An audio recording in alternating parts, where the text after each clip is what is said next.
যে ঢাকা আইনজীবী সমিতির যে গত 4টি নির্বাচন আইনজীবীরা ভোট দিতে পারছে না এবং যে শাসক দল ছিল আওয়ামী শাসক দল তারা তাদের আইনজীবীরা তারা নিজেরা জোর করে আইনজীবীদেরকে বের করে দিয়ে ব্যালট পেপার ছিনতাই করে নিজেরা সিল মেরে তারা আমাদের দলের অর্থাৎ জাতীয় অপোজিট দলের প্রার্থীদেরকে মারধর করে ভোট কেন্দ্র থেকে বের করে দিয়ে ভোটারকে বের করে দিয়ে তারা অবৈধভাবে ক্ষমতা দখল করে আসছে। সেই হিসেবে গতবারও তারা একই অবস্থা করেছে, আমাদের ভোটারদেরকে মারধর করে বের দিয়েছিল।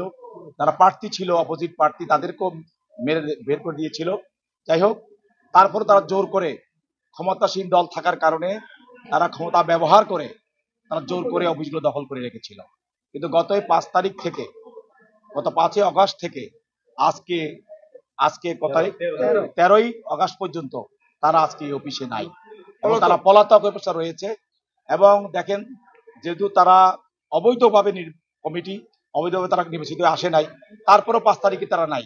অতএব ঢাকা বারে আপনারা জানেন যে 30,000 আইনজীবী, এখানে আমাদের বেল বন্ডের প্রয়োজন আছে, আমাদের হাজিরার প্রয়োজন আছে, আমাদের ওকাতমার প্রয়োজন আছে এবং আমাদের বিভিন্ন লেনদেনের প্রয়োজন আছে, ব্যাংকের লেনদেনের প্রয়োজন আছে, কর্মচারীদের প্রায় 10 লক্ষ টাকার উপরে বেতন আছে, আনুষাঙ্গিক ঢাকা বারের বিশাল কর্মযজ্ঞ।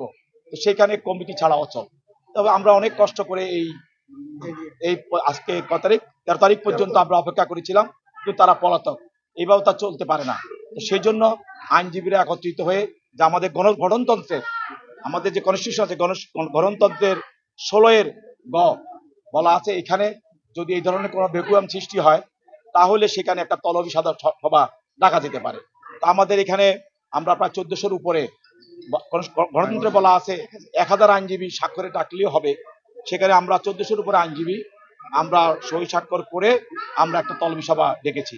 যিনি এই তলবি সভা ডেকেছেন, ফার্স্ট সিগনেচার যিনি করেছেন, তিনি সভাপতিত্ব করেছেন, তার সভাপতিত্বে এই তলবি সভাটা হয় এবং সেখানে সর্বসম্মতিক্রমে যে গত যে অবৈধ নির্বাচন, সেই নির্বাচনটাকে বিলুপ্ত ঘোষণা করা হয় এবং যারা সেখানে দাবি করা হয়েছে তারা যে একটা কমিটি, ওই কমিটিটাকে অবৈধ হিসাবে ঘোষণা করা হয় এবং সর্বসম্মতিক্রমে এই তলবি সভায় একটি অ্যাডহক কমিটি গঠন করা হয় এবং অ্যাডহক কমিটির সদস্য সংখ্যা হলো 23 জন।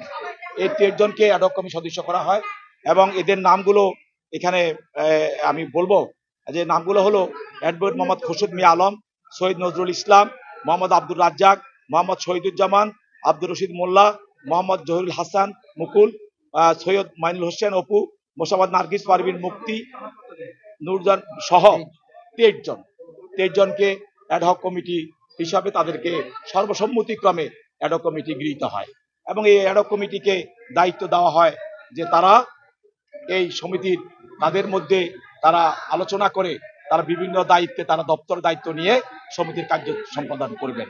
এই ক্ষমতা এই আজকের এই তলবি সভার সাধারণ আইনজীবীরা তাদেরকে প্রদান করে এবং তারা পরবর্তীতে অ্যাডহক কমিটি তারা একটা সাধারণ নির্বাচন সম্পূর্ণ করবে। এটা আমাদের এখানে বলা নাই, তবে তারা বলা আছে যে তাদের সময় মতো তারা একটা সাধারণ নির্বাচন সম্পন্ন করবে।